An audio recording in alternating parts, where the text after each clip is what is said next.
mal común, con COVID y al final síntomas son que no deben confundirse. Tenemos que estar claros qué es lo que tenemos, por lo que es necesario consultar al médico y nunca automedicarse. Esa recomendación siempre va a estar allí. Bueno, hablemos de, por ejemplo, en este caso, la rinitis en nuestra sección de salud, una presentación, un patrocinio de Grupo Leti.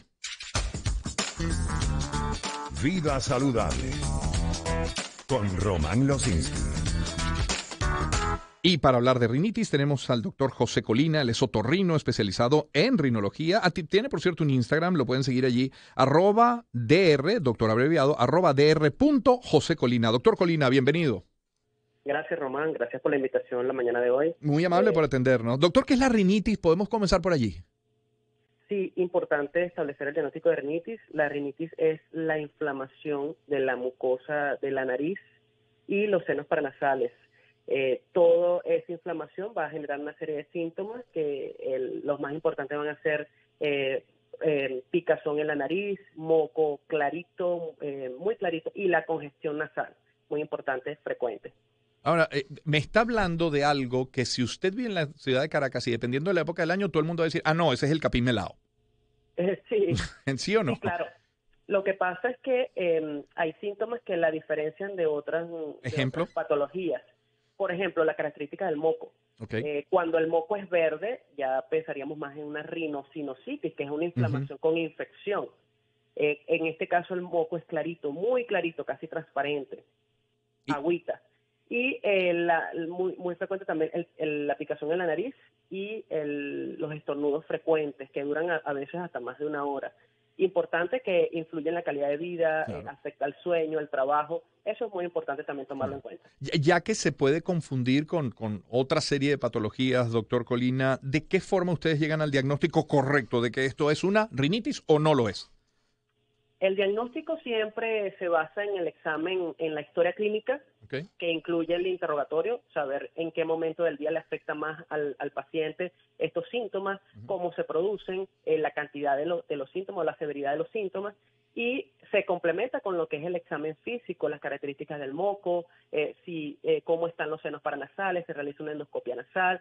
En algunos casos también se pide una tomografía de nariz y senos paranasales, se complementa con esto, y de esta forma verificamos si hay inflamación, si hay moco, si hay obstrucción. Es una buena forma de diferenciarla de la rinosinusitis, que prácticamente van de la mano. Ok, una vez, doctor Colina, diagnosticada la rinitis, por ejemplo, ¿cómo se trata? ¿Qué tienen a disposición para el paciente? La asociación ARIA, que es la que estudia la rinitis alérgica y su impacto en el asma, ella ha establecido lo que es una clasificación de la rinitis alérgica, dependiendo de la severidad de sus síntomas. Entonces la podemos clasificar en leve, moderada, severa, o persistente o intermitente. En base a ello, dependiendo de la clasificación, tiene una medicación específica y un plan de trabajo específico. En casos leves, a veces con el simple antialérgico es suficiente, pero en los casos muy graves, entonces habría que tomarnos de la mano de lo que es el alergólogo, el equipo multidisciplinario, para realizar un estudio, un panel de alergias, de verificar a qué es alérgico este paciente, si está indicado o no la colocación de vacunas, y no solamente incluye el antialérgico, también una serie de otros medicamentos como esteroides tópicos nasales, que son los spray nasal. Exacto. En muy pocos casos se utilizan gotas nasales. Ojo con esto, porque hay muchas personas que se están automedicando y utilizan mucho las gotas nasales. Ojo, las gotas nasales no son tratamientos para rinitis alérgica. Por lo general la utilizamos en casos agudos, que es cuando el paciente tiene esos síntomas muy severos. Entonces la utilizamos por pocos días, 5, máximo una semana. Claro. Pero más de esto no por los efectos adversos que tienen estas gotas nasales. Y hay gente que es adicta a esas gotas, porque además es la sensación de que, siento que puedo respirar como si fuera un túnel lo que se me abre en la nariz, pero pasadas 4 o 5 horas, el cierre es peor todavía.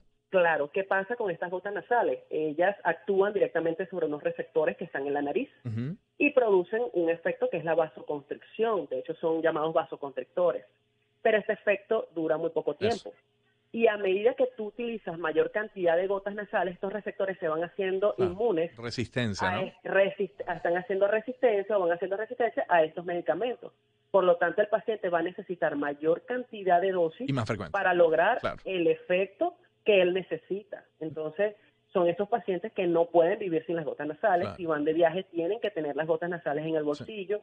Y fíjate, por lo general, cuando tú comienzas a interrogar a ese paciente, tiene algún tipo de historia de hipertensión arterial no controlada, Sí. o ansiedad, taquicardia, insomnio, porque estos son los efectos adversos de Claro. las gotas nasales. Doctor, ¿y qué cómo va su consulta? Su consulta en tiempos de pandemia, sobre todo en los tiempos del mayor confinamiento, del confinamiento más severo, y ahora ha cambiado, recibe más pacientes. ¿Cuál es el diagnóstico común en la consulta diario?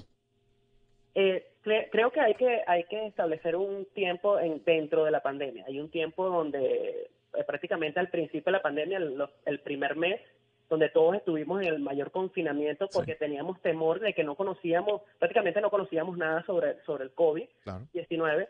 Posteriormente, bueno, comenzamos a trabajar bajo las estrictas medidas de bioseguridad y sí hemos recibido pacientes, de hecho muchos pacientes con rinitis alérgica que confunden los síntomas. Entonces, hemos recibido muchos de estos pacientes, sobre todo, y en estos periodos de mayor humedad o de lluvia, también hemos tenido muchos pacientes con rinitis alérgica. Bueno. Estamos trabajando prácticamente al 100%.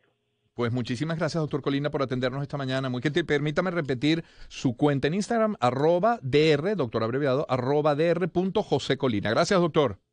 Gracias a ustedes por la invitación.